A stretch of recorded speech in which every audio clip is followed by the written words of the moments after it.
Hi, Dr. Don Bonner with Personalized Wellness. Today we're going to continue this section on lifestyle management. Typically that first consult when patients come to see me, we're definitely going to talk about diet, nutrition, we're going to talk about sleep, and we're going to talk about stress management. And today we're going to go over sleep. We've talked about diet and nutrition in our other videos. Today we're going to talk about sleep. It's not going to be a long video.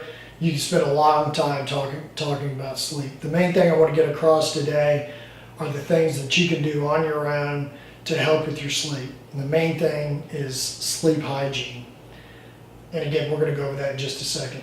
First thing I want to talk about are circadian rhythms and the light-dark cycles. Your body functions much better when it's in a rhythm and you're doing the same thing over and over again when it comes to sleep. So what I recommend is going to bed at pretty much the same time every night and getting up the next morning at the same time, 7 days a week. And I recommend that you get somewhere between 7 and 8 hours of sleep a night. 7 on the low side, 8 on the high side. So, that means going to bed at 9 o'clock, getting up at 5 o'clock, or going to bed at 10 o'clock, getting up at 6 o'clock. So try to do the same thing all the time as much as possible, and it'll make your sleep easier to initiate sleep and also easier to wake up the next morning. And a lot of that has to do with your hormones. And we'll go over this real quick. The hormones involved, the two major hormones involved are melatonin and cortisol. So cortisol is what you secrete in the morning as you're awakening. You get a cortisol awakening response. That cortisol spikes and it gives you some energy to start your day, get out of bed and get things going. That cortisol elevates and it suppresses melatonin in the morning, and the opposite happens at night. Your melatonin spikes, your cortisol decreases, you get tired, and you're ready to go to bed. So there's some other hormones involved. Serotonin makes your melatonin. So if you have issues with serotonin, you potentially will have issues for sure with melatonin, because melatonin comes from serotonin. And then finally, your sex hormones, as you start to get into perimenopause and menopause, estrogen levels can fall, and you can have hot flashes that can keep you awake at night or wake you up in the middle of the night. And then also progesterone, as it starts to fall, can cause you to have some sleep issues, because it acts as more of an anxiolytic at night to keep you calm, and it also helps you go to sleep. So those are the hormones. Sleep hygiene, we're going to cover next. That's really the big thing. Besides going to bed at the same time and getting up at the same time, sleep hygiene is huge. So, number one on sleep hygiene, you need a dark room.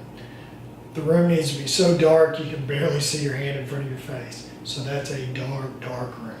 So whatever that entails for you in your particular bedroom, that may be putting up, dark shades, that sort of thing, but you need the room dark.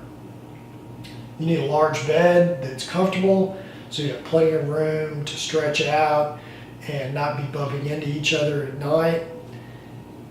Temperature of the room needs to be pretty low, somewhere around 65 degrees. So it needs to be almost a bit chilly in your bedroom to sleep. No LED lights and no electronics in your room. You need to get them all out. Your television, your LED clock with your alarm clock, all of those things need to be out of your room. The room needs to be dark, no light. And then finally, blue lights, which are a big deal for us in our society right now. We're all on our computers, we're on our cell phones, we're on our tablets. All of those emit blue lights, and those blue lights prevent you from secreting your melatonin that you need at night.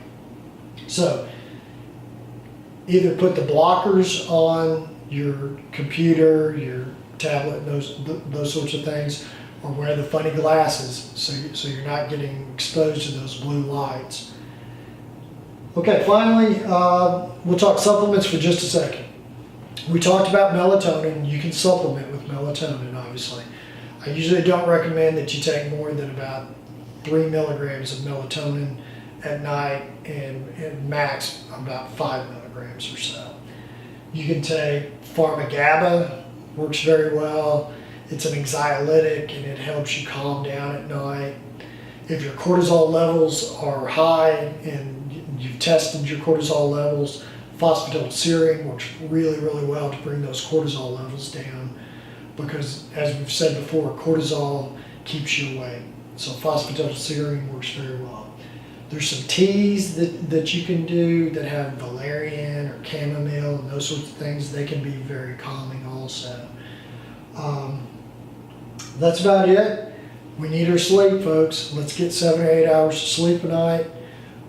Like I said before, these hormones change at night and your body becomes much more anabolic at night. So you're building at night.